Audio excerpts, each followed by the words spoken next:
Hello YouTube family, welcome back to my YouTube channel Deepika present smile. Hope आप सभी अच्छे होंगे और मैं भी बहुत अच्छी हूँ। और आज हम आए हैं राष्ट्रपति भवन के अमृत उद्यान को विजिट करने के लिए और ये मेरे लिए फर्स्ट टाइम होने वाला है। तो पूरे व्लॉग में कंटिन्यू बने रहेगा क्योंकि मैं एक एक डिटेल शेयर करने वाली हूँ। आइए, स्टार्टिंग हुई रास्ता खोजने से और रास्ता खोजने के लिए ऑब्वियसली हम लोग जीपीएस लाते हैं, बट जीपीएस राजा ये नहीं बताते हैं कि ये वाला रास्ता नहीं, ये वाला रास्ता डाइवर्ट कर रखा है। तो हमारे साथ भी वही हुआ। हम पहुंच गए गेट नंबर 37 जहां पर जीपीएस ने हमको दिखाया, बट वहां रूट डाइवर्ट हो रखा था। तो हमको फिर गेट नंबर 35 ढूंढना था और it was such a difficult task to find out the gate number 35। तो आप लोग पहले से ही अपना प्लान बना के रखिएगा कि कहाँ कहाँ होता है गेट नंबर 35।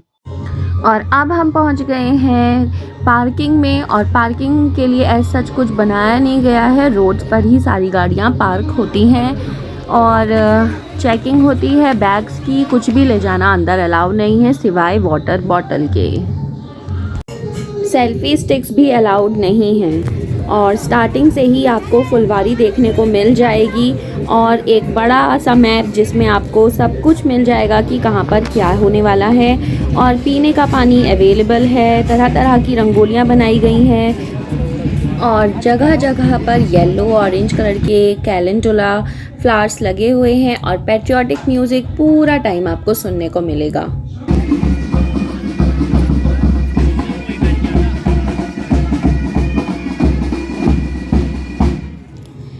और इसी के साथ ही हमें देखने को मिलता है बाल वाटिका और इस बाल वाटिका में है 200 साल पुराना शीशम का पेड़। इसके बारे में मैंने पहले काफ़ी सुना पर देखा पहली बार और ये काफ़ी बड़ा था, पत्तियां कम थीं और यहाँ पर कुछ सेल्फ़ी पॉइंट्स भी जगह जगह दिए गए हैं जहाँ पर आप सेल्फ़ी ले सकते हैं। और उसके साथ ही हम एंटर हो जाते हैं सेंट्रल गार्डन में एक पैसेज से होते हुए और यहाँ पर आपको लुक आता है जैसे कि वहाँ फार्मिंग हो रही हो फूलों की। और यहाँ पर आपको ट्यूलिप्स वगैरह तो थोड़ा दूर से देखने को मिलेंगे और लेकिन किनारे किनारे काफ़ी तरीके के फूल लगाए गए हैं। बट यहाँ पर क्यूआर कोड स्कैन करने के लिए नहीं है, लेकिन जब आप आगे मेन गार्डन में जाते हैं तो वहाँ हर प्लांट के साथ, हर फ्लावर के साथ आपको क्यूआर कोड मिल जाता है जिससे आपको जानने को मिलता है कि वो कौन सी स्पीशीज़ का है, कहाँ पर वो मिलता है, सब कुछ आपको जानने को मिल जाएगा। यहाँ पर हमें काफ़ी तरीके के ट्यूलिप्स देखने को मिले। मेन सेंटर ऑफ अट्रैक्शन जो थे वो ट्यूलिप्स ही थे क्योंकि हमारे इंडिया में ट्यूलिप्स बहुत कम हो पाते हैं। बेसिकली सिर्फ कश्मीर में ही देखने को मिल जाते हैं। बाकी यहाँ पर दिल्ली में जितना भी ट्यूलिप आया हुआ है, शांति पथ हो या फिर अमृत उद्यान, सब कुछ नीदरलैंड से मंगाए गए हैं। 1.25 लाख ट्यूलिप्स हम लोगों को दिखाने के लिए। और फिर उसके साथ ही हम एंटर कर जाते हैं बॉन्साई प्लांट गार्डन में और यहाँ पर कई सारे बॉन्साई प्लांट्स थे और ये बॉन्साई प्लांट्स मेनली जो है वो पीपल की वैरायटी के, पीपल की स्पीसीज़ के थे और इस पर थोड़ी पत्तियाँ कम थी और थोड़े हरे भरे कम हो रहे थे बॉन्साई प्लांट्स। अब वो मुझे नहीं पता कि क्यों, थोड़ा सा सूखे सूखे भी लग रहे थे। उनको पता नहीं पानी नहीं दिया गया था या फिर उनको ऐसे ही रखा जाता है, वो तो क्या प्रोफेशनल्स ही ज़्यादा अच्छे से जान पाएंगे। यहाँ पर हर बॉन्साई प्लांट के साथ उसका नाम लिखा गया था और फिर हमें एक पाइन की वैरायटी का बॉन्साई प्लांट देखने को मिला जो कि काफ़ी ह्यूज था। लेकिन अगर आपने पहाड़ों में पाइन देखे होंगे तो वो कितने बड़े होते हैं और बॉन्साई को देखकर यहाँ पर बहुत अच्छा लगा। और उसके साथ ही हम जैसे ही बॉन्साई प्लांट गार्डन से आगे बढ़े हमें मिला म्यूज़िकल फाउंटेन गार्डन और यहाँ पर जो म्यूज़िक बज रहा था वो काफ़ी सुकून देने वाला था और म्यूज़िक की धुन पर ही ये फाउंटेन चल रहा था। आप भी एंजॉय कीजिए।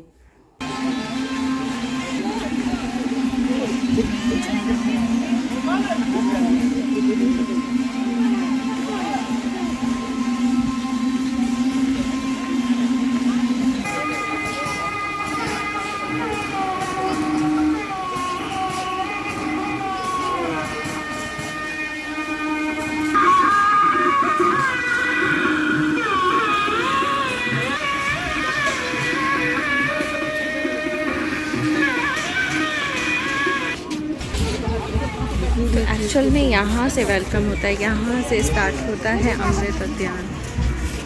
Look at the view. सभी प्लांट्स को अच्छे से कटिंग करके सुंदर सा बनाया गया है। यहाँ पे तो कोई चेयर टेबल डाल दी और एक बढ़िया सी चाय ला दी तो मज़ा ही आ जाए।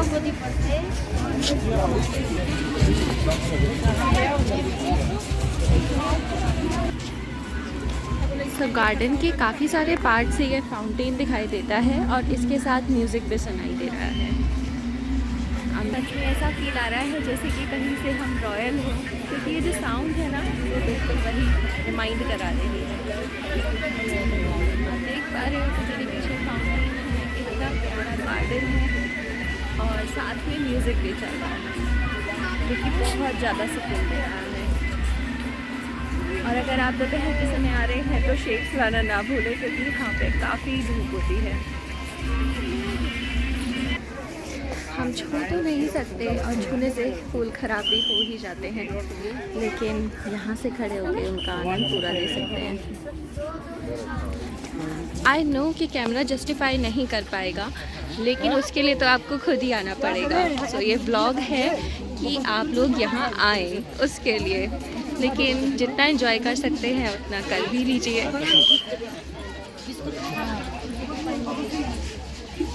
वाह,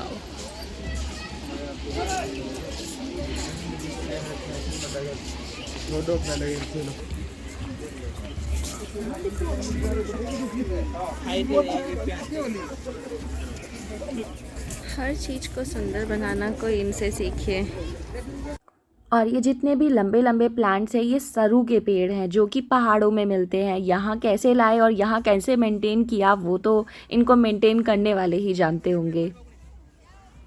जगह जगह पर हमें राष्ट्रपति भवन देखने को मिल जाता है, जहाँ पर एकदम से क्राउड इकट्ठी हो जाती है एक अच्छा सा फ़ोटो लेने के लिए।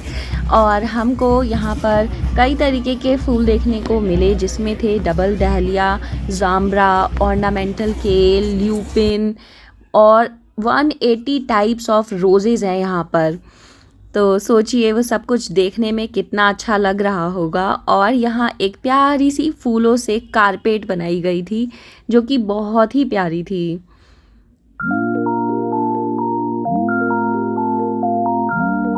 और देखिए अभी मैं चेयर याद कर रही थी और यहाँ चेयर भी अवेलेबल है, तो सोचिए हमारी प्रेसिडेंट तो यहाँ पर खूब मज़े लेती होंगी इस गार्डन में, इस चेयर पे बैठ के चाय पीती होंगी और इतने अच्छे एनवायरनमेंट का लुत्फ़ उठाती होंगी। यहाँ बहुत सारे बच्चे भी आ रखे थे और इसके साथ ही सेंट्रल गार्डन का एग्ज़िट होने लगा और हमने उसको बाय बाय किया। लेकिन मैंने सोचा कि अब आगे क्या ही प्लांट्स होंगे, लेकिन आगे ना हमको जो फूल है वो ज़्यादा नज़दीक से देखने को मिले। और अब आपको असली रूप देखने को मिलेगा कि एक्चुअल में क्राउड कितना था। और हम सोचिए कैसे चले होंगे, बारीक बारीक पैसेज दे रखे हैं और वो सही भी था, क्योंकि फिर नहीं तो प्लांट्स को नुकसान हो जाता।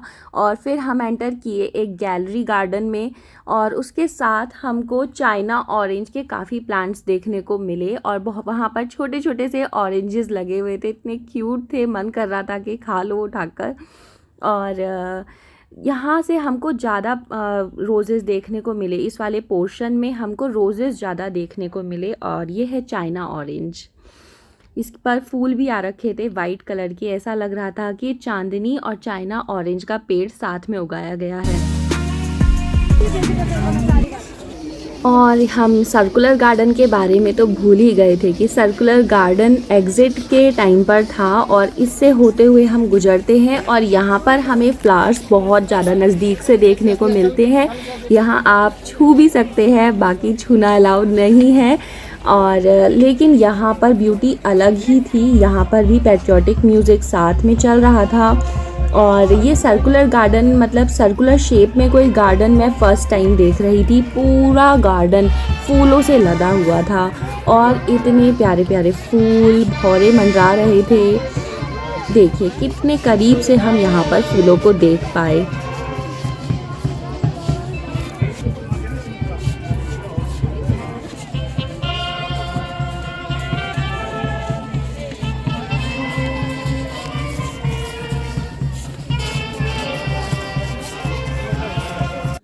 2 किलोमीटर के अराउंड तो गार्डन में चलना हो ही गया था। उसके बाद भूख प्यास तो लग रही थी, बट यहाँ पर क्राउड को देख के हमें पीछे हटना पड़ा और फिर चलते वक्त हमें दिखा कि यहाँ तो राष्ट्रपति भवन संग्रहालय यानी म्यूज़ियम भी है और सोचा एक विज़िट यहाँ पर भी करके आते हैं। और यहाँ पर हमने देखी विंटेज कार्स और बग्गियाँ, यहाँ पर मतलब रियल वाली थी। उसके साथ ही हमें बहुत तरीके की वॉल पेंटिंग्स देखने को मिल जाती हैं और इन बग्गियों को देखने में तो अलग ही आनंद था। और ये हॉर्स ब्लैक कलर के ऐसे रियल लग रहे थे ना, और फ़ोटोज़ में या वीडियोज़ में आपको उतना क्लियर भले ही ना दिख रहा हो, लेकिन जो ये विंटेज वाइब आ रही थी ना यहाँ पर आकर, वो एक अलग ही लेवल की थी। बहुत तरीके की वॉल पेंटिंग्स थी और यहाँ पर कैसे हमारे प्रेसिडेंट्स और कैसे मीटिंग्स होती हैं, राष्ट्रपति भवन कैसे डिज़ाइन हुआ होगा, ये सब चीज़ें इस तरीके से कुछ पोर्ट्रे किया गया था। और यहाँ पर जितनी भी हमारी क्रांति हुई थी हमारे देश में, वो सभी जगह जगह पर झांकियों की तरह पोर्ट्रे की गई थी इस म्यूज़ियम में। और ये बड़ी बड़ी ऊंची ऊंची कार्ड कौन यूज़ करता होगा, वाकई अमेजिंग था इसको देखना। मैं फ़र्स्ट टाइम ऐसा कुछ देख रही थी, बट ये रियल वन है कि जो रियल में यूज़ होती हूँ। और ये मैंने एक्सपेक्ट नहीं किया था कि राष्ट्रपति भवन में लिफ्ट भी होगी, और हम लिफ्ट से ग्राउंड फ्लोर, फर्स्ट फ्लोर और सेकंड फ्लोर भी था, उस पर हम जा सकते थे। और कई कई तरीके से यहाँ पर पोर्ट्रे की गई थी चीज़ें कि हमारे हिस्ट्री में क्या था। ये दांडी यात्रा थी, कैसे महात्मा गांधी ने दांडी यात्रा अरेंज की थी, वो सब। और इन सब को देखकर और जिस हिसाब से यहाँ पर ये सब चीज़ें बनाई गई थी, ये मूर्तियाँ बनाई गई थी, वो काफ़ी रियल लग रही थी। और म्यूज़ियम का लुक बहुत मॉडर्न और क्लासी था।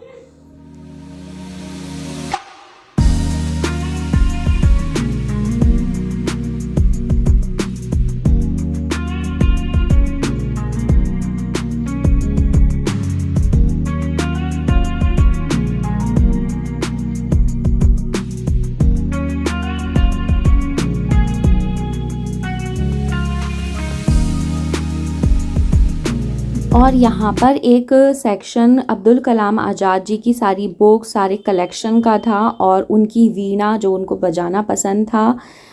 मैं रॉन्ग भी हो सकती हूँ इस चीज़ में, बट मैंने जहाँ तक सुना है कि वो वीणा बजाते थे।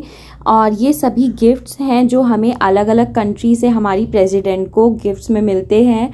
और जो सबसे अमेजिंग चीज़ लगी वो मुझे लगा मून स्टोन्स को देखना। ये चांद से लाए हुए 3 पत्थर हैं और शायद अलग अलग कंट्री ने हम लोगों को गिफ्ट किए हैं। और ज़ाम्बिया से लाए हुए काफ़ी तरह के जेम्स भी यहाँ पर शोकेस किए गए थे। और साथ में रखी थी एक बड़ी सी कोल बॉल जो कि माइनिंग में हमारे देश में ही मिली है और प्रेसिडेंट को हमारे गिफ्ट की गई है, और वो यहाँ पर शोकेस की गई है, एक बड़ी सी कोयले की बनी हुई बॉल। तो आज के व्लॉग में इतना ही था। होप आप लोगों को मेरा व्लॉग अच्छा लगा होगा, और अच्छा लगा हो तो please do like, share and subscribe my YouTube channel Deepika present smile. तब तक